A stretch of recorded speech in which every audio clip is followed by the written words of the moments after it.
नमस्कार दोस्तों, बहुत बहुत स्वागत है आप सभी का इंडिया नाउ में। और मैं हूँ संदीप पाल।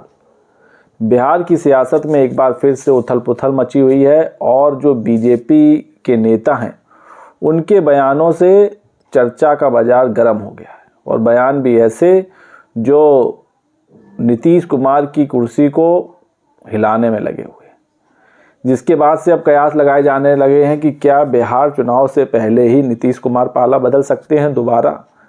क्योंकि आपको याद होगा यही वक्त था करीब करीब बीते साल जब बिहार में आरजेडी और नीतीश कुमार की जेडीयू की सरकार थी और नया साल आते आते दोनों के बीच मतभेद हुए और जनवरी एंड में नई सरकार बन गई थी, एनडीए की सरकार। तो एक बार फिर से इस बात की कयास तेज हो गए, क्या फिर नीतीश कुमार का मन बदलने वाला है और क्या बीजेपी के जो मन की बात थी अब वो उसकी जुबान पर आने लगी है।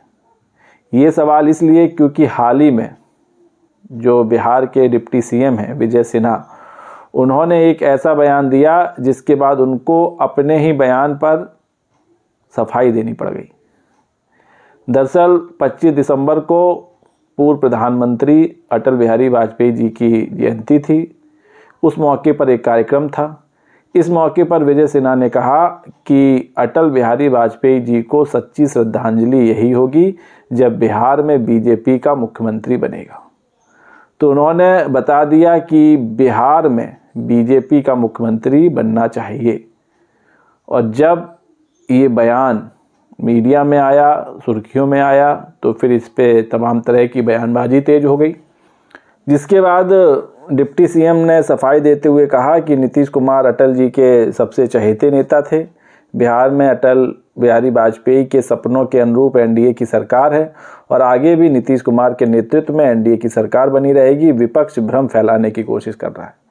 तो जो बयान दिया वो दिया था विजय सिन्हा ने, उनके मन की बात जुबान पर आ गई थी। लेकिन क्योंकि अब गठबंधन की सरकार है और खुद उनकी जो पार्टी है बीजेपी, वो खुद ऐलान कर चुकी है कि 2025 का चुनाव नीतीश कुमार के नेतृत्व में लड़ेंगे, नीतीश कुमार ही सीएम का फेस होंगे। लेकिन ये बयान भी तब आया था जब इससे पहले इस बयान पर संग्राम छिड़ गया था। संग्राम ऐसे छिड़ा था कि जो बिहार बीजेपी के अध्यक्ष हैं दिलीप जायसवाल, उन्होंने जेडीयू के जो प्रदेश अध्यक्ष हैं उमेश कुशवाहा, उनके घर पर एनडीए दलों की बैठक थी जिसमें 2025 के चुनावी कार्यक्रम को लेकर चर्चा होनी थी। तो जब वो बैठक ख़त्म हुई तो उसके बाद मीडिया से सवाल जवाब हुआ तो उनसे पूछा गया कि बिहार का चुनाव किसके नेतृत्व में लड़ा जाएगा। तो उन्होंने बोला कि भाई नेता एक ही हैं, नीतीश कुमार, उन्हीं के नेतृत्व में चुनाव लड़ेंगे और वही सीएम का फेस होंगे। इस बयान के 24 घंटे बाद उन्होंने फिर एक नया बयान दिया और वो बयान ये था कि उन्होंने कहा था कि बिहार चुनाव किसके नेतृत्व में लड़ा जाएगा ये तय करना काम है बीजेपी के केंद्रीय नेतृत्व का। तो जो केंद्रीय नेतृत्व तय करेगा वो लागू किया जाएगा। हम तो छोटे नेता हैं, हमारा काम तो सेना को बनाना है, चुनाव में लड़वाना है, तैयारी करना है। तो हम अभी उस लेवल पे नहीं है कि हम बता सकें कि नीतीश कुमार के नेतृत्व में चुनाव लड़ा जाएगा। ये बयान दिया उन्होंने। फिर इसके बाद जब अभी हाल ही में हरियाणा के सूरजकुंड में बीजेपी कोर ग्रुप की बैठक हुई, फिर एक नया बयान निकल कर सामने आया और वो बयान भी दिलीप जायसवाल ने दिया, मीडिया के सामने दिया। हालांकि उनके इस बयान के पीछे जो बीजेपी के और भी बड़े नेता थे उन्होंने भी हामी भरी, केंद्रीय मंत्री थे उन्होंने भी हामी भरी। तो उस बयान को फिर डैमेज कंट्रोल की तरह देखा गया और फिर दिलीप जायसवाल ने कहा कि अब ये साफ हो गया है कि नीतीश कुमार के नेतृत्व में ही आगामी बिहार चुनाव लड़ा जाएगा और वही हमारा चेहरा होंगे।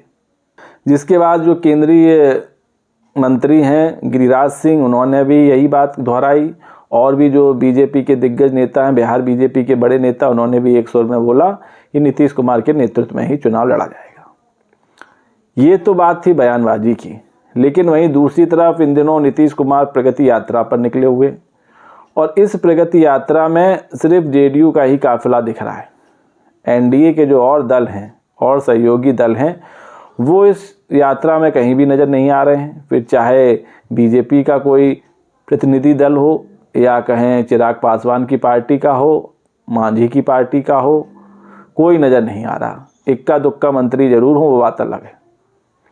तो ये जो नए नए समीकरण और नए नई बयानबाजी हो रही है, ये कई चीज़ों को जन्म दे रही है, जिसके बाद से एक बार फिर सवाल उठने लगा है कि क्या बिहार में फिर से कोई बड़ा खेल होने वाला है। अगर चुनाव से पहले नहीं होगा तो क्या चुनाव के बाद होने वाला है। और ये तो तय है कि बिहार की राजनीति में होगा ज़रूर कुछ, चाहे वो चुनाव से पहले हो या चुनाव के बाद हो। यही वजह है कि जो नेता प्रतिपक्ष हैं, तेजस्वी यादव विपक्ष के नेता हैं, उन्होंने भी एक बयान दिया। उन्होंने कहा कि ये जो बिहार है ये पूरी तरह से अमित शाह इसको कंट्रोल कर रहे हैं, और जो जेडीयू के 2 नेता जो दिल्ली में रहते हैं, हालांकि नाम नहीं बताया, और 2 बिहार में रहते हैं, वो चारों नेता बीजेपी के संपर्क में हैं। और जो सीएमओ है, मुख्यमंत्री ऑफिस, वो भी बीजेपी हैंडल कर रही है। तो सरकार बिहार में बीजेपी चला रही है, ये बात कही तेजस्वी यादव ने।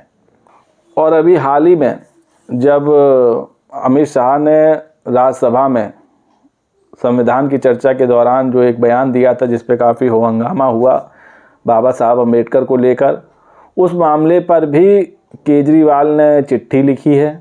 हालांकि उसका जवाब जेडीयू ने बड़ा खरा दिया। केजरीवाल ने नीतीश कुमार से जो गठबंधन चल रहा है उस पर गंभीरता से विचार करने का सुझाव दिया था, जिसके बाद जो जेडीयू के राज्यसभा सांसद हैं संजय झा, उन्होंने काफ़ी कुछ सुना डाला खत लिख के। खैर, ये सियासत है, सियासत में सब कुछ चलता है। आज जो दल एक दूसरे को खरी खोटी सुना रहे हैं, एक वक्त यही सब साथ हो जाएंगे। आपको याद होगा जब लोकसभा चुनाव से पहले बीजेपी के बड़े नेता चुनाव प्रचार के लिए बिहार आते थे, उनमें अमित शाह हों, पीएम मोदी हों या अन्य बड़े नेता हों, वो एक स्वर में कहते थे कि अब नीतीश कुमार अगर नाक भी रगड़ लेंगे तो भी उनके लिए बीजेपी के दरवाजे खुलेंगे नहीं, और बीजेपी और जेडीयू का गठबंधन कभी नहीं होगा। ये एक बार नहीं, कई बार सार्वजनिक मंच से चुनावी रैलियों में कहा गया। और ये सब भाषणबाजी के करीब 2 से ढाई महीने के अंदर ही बीजेपी और जेडीयू साथ हो गए। सब बयान, सब पुरानी चर्चाएं एक तरफ, गठबंधन एक तरफ। तो बिहार की राजनीति में कब क्या हो जाए कोई नहीं जानता है। हालांकि ये बात सही है कि महाराष्ट्र के मॉडल पर बीजेपी बिहार में भी कुछ बड़ा गेम कर सकती है चुनाव के बाद। अगर उसकी सीटें जेडीयू से ज़्यादा आईं और एनडीए की सरकार बनती है तो इस बार तय है कि मुख्यमंत्री नीतीश कुमार नहीं होने वाले हैं और उनकी कुर्सी छीनने वाली है। और अगर बीजेपी की सीटें जेडीयू से कम आती हैं तो फिर नीतीश कुमार का स्टेप क्या होगा, ये भी देखने वाला होगा। खैर, लेकिन ये साफ है कि अब बिहार में बीजेपी अपना सीएम चाहती है, अपना मुख्यमंत्री चाहती है, और इसीलिए अब उनके जो मन की बात है वो बार बार जुबान पर आ जा रही है। आपको याद होगा एक टीवी चैनल के कार्यक्रम में खुद अमित शाह से भी जब ये सवाल पूछा गया था कि क्या महाराष्ट्र का मॉडल बिहार में अप्लाई किया जाएगा, तो उन्होंने कहा था कि पार्टी जो फैसला करेगी, जो तय होगा, उस वक्त आपको बता दिया जाएगा। उस बयान के बाद से बिहार की सियासत में ये चर्चा तेज हो गई कि क्या अब बीजेपी अपना सीएम चाहती है, और इसी वजह से उसका एक माहौल बनाने का कार्यक्रम भी शुरू हो गया है। और जिस तरह डिप्टी सीएम ने जो बयान दिया, उसने इन अटकलों को और तेज कर दिया है। तो बिहार चुनाव से पहले या बिहार चुनाव के बाद होना बहुत कुछ है। देखते हैं नीतीश कुमार की कुर्सी बची रहेगी या अपनी कुर्सी बचाने के लिए नीतीश कुमार फिर कोई नई चाल चलेंगे, फिर पलटी मारेंगे, देखने वाली बात होगी। क्योंकि नीतीश कुमार के लिए हर पार्टी अपने गेट खोले हुए है, मीडिया के सामने कहे चाहे कुछ भी, फिर चाहे वो आरजेडी हो चाहे बीजेपी हो, और नीतीश कुमार भी हर पार्टी के लिए गेट खोले रहते हैं। तो उनकी जो संभावनाएं हैं वो किसी भी ओर जाने के लिए हमेशा बरकरार रहती हैं। उनका जो लक्ष्य है वो है कुर्सी, सीएम की कुर्सी, और सीएम की कुर्सी बीते 20 साल से जेडीयू के ही पास रही है। तो दोस्तों, आपको क्या लगता है, बिहार चुनाव से पहले या बिहार चुनाव के बाद कोई बड़ा फेरबदल, कोई बड़ा गेम होने वाला है? अपनी राय कमेंट करके दें, और वीडियो पसंद आया हो तो चैनल को लाइक, शेयर और सब्सक्राइब करना ना भूलें। तब तक के लिए नमस्कार।